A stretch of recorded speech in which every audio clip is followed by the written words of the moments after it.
সবাইকে আসসালামু আলাইকুম। আমি প্রথমে ধন্যবাদ জানাতে চাই আমাদের গণমাধ্যম কর্মী, আপনার সাংবাদিক ভাইরা, বোনেরা এবং যারা আসছেন, আপনাদেরকে আমার অন্তর থেকে ধন্যবাদ।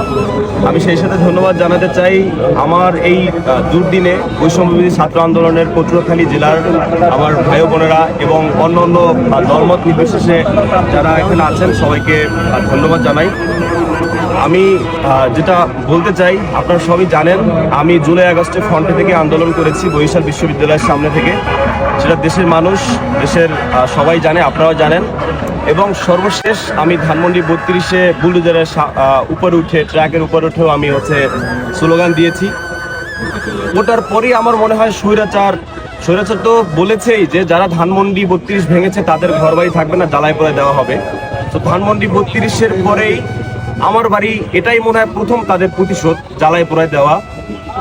আমি দেশের জন্য কথা বলেছি, দেশের মানুষের জন্য কথা বলেছি, বাংলাদেশের জন্য কথা বলেছি, বাংলাদেশের মানুষের পক্ষে কথা বলছি এবং বলে যাবো ইনশাআল্লাহ।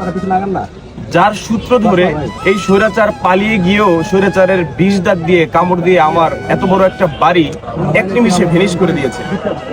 আমি ঢাকাতে ছিলাম, রাত 1:45 মিনিটের দিকে এভাবে আগুন লাগাই দেওয়া হয়। কোনো কেমিক্যাল ব্যবহার করে আগুন লাগাইয়া দেওয়া হয় বলে আমরা ধারণা করি, কারণ ফায়ার সার্ভিসকে ফোন দেওয়ার সাথে সাথে তারা চলে আসে, কিন্তু এসে কিছুই পায় নাই তারা। আপনারা ইতিমধ্যে ফুটেজ দেখেছেন, ভিডিও দেখেছেন, সব কিছু ভেনিশ হয়ে গেছে। এবং সবচেয়ে ভয়ঙ্কর বিষয় যেটা, সেটা হচ্ছে তারা শুধু আমার ঘরবাড়ি জ্বালাই দিয়ে শেষ করতে চায়নি, তারা আমার পরিবারের মানুষজন মেরে ফেলতে চেয়েছিল।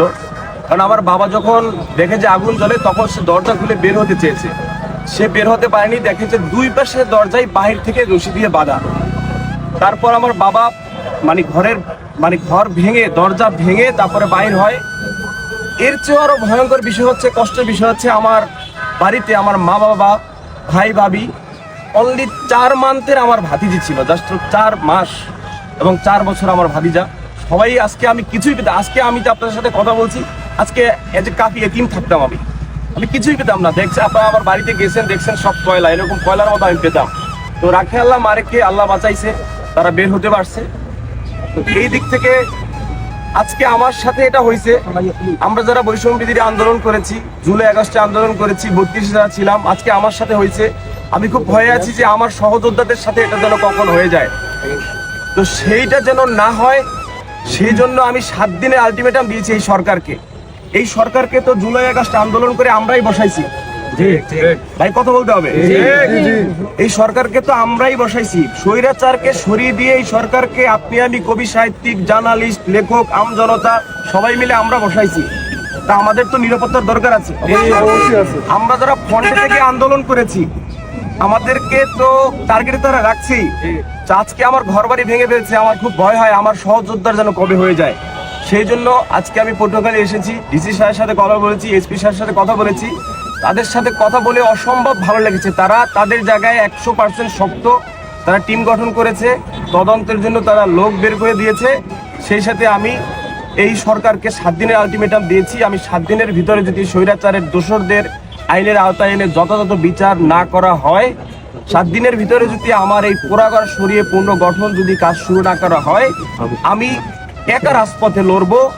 আমি একা রাজপথে লড়ার সাহস রাখি, বিকজ আমার তো কিছুই নাই।